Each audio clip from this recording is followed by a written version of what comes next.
好好玩，今日同大家推介一條嘉榜梯田8日行程，坐高鐵出發，一路睇盡梯田、山水古鎮同埋世界自然遺產，風景靚到相機影唔晒。第一日我哋喺香港西九龍搭高鐵出發，轉車去到松江站，跟住就去參觀洞鄉第一寨肇興洞寨。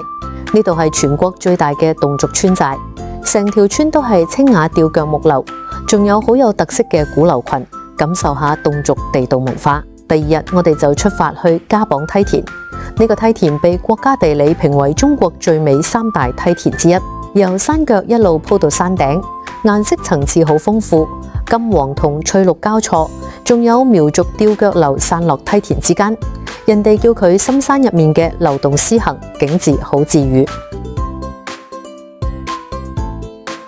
第3日中意影相嘅團友可以早起，捕捉梯田俾雲霧環繞嘅靚景，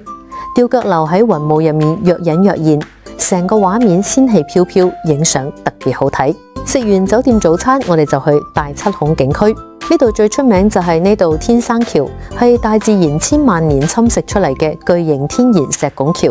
幾十層樓咁高，橫跨成條江河，專家都讚佢係東方凱旋門。隨後我哋去到荔波古鎮，感受少數民族地道風情，可以睇傳統戲曲表演，試下當地特色小菜。第4日我哋就出發前往世界自然遺產嘅小七孔景區，同頭日去嘅大七孔嘅雄偉峽谷風格唔同。小七孔就係靈秀山水風情，最出名就係嗰座青石起嘅七孔古橋，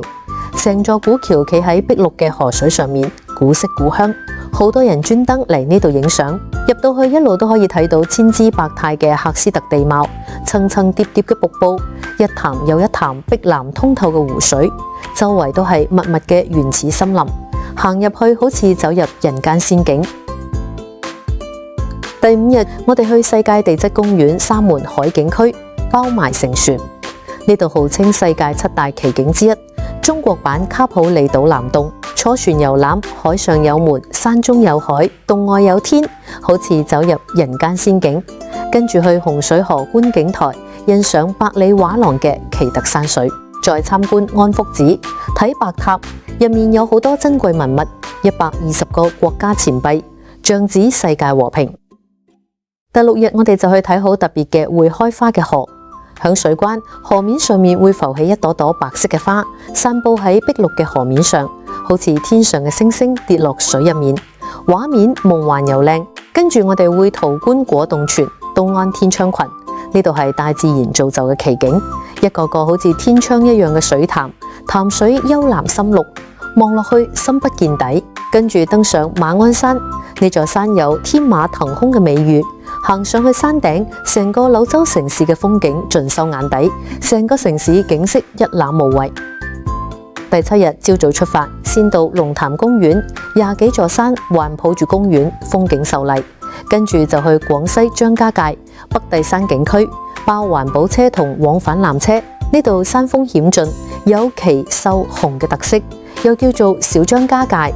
行懸空棧道，睇高空鋼絲表演，仲可以飽覽大雲海，煙雲繚繞，非常壯觀。第8日我哋去紅心動物大世界，可以近距離見到黑熊、老虎、長頸鹿各種野生動物，仲有大馬戲表演可以睇。之後就搭高鐵由平南南站返香港西九龍高鐵站，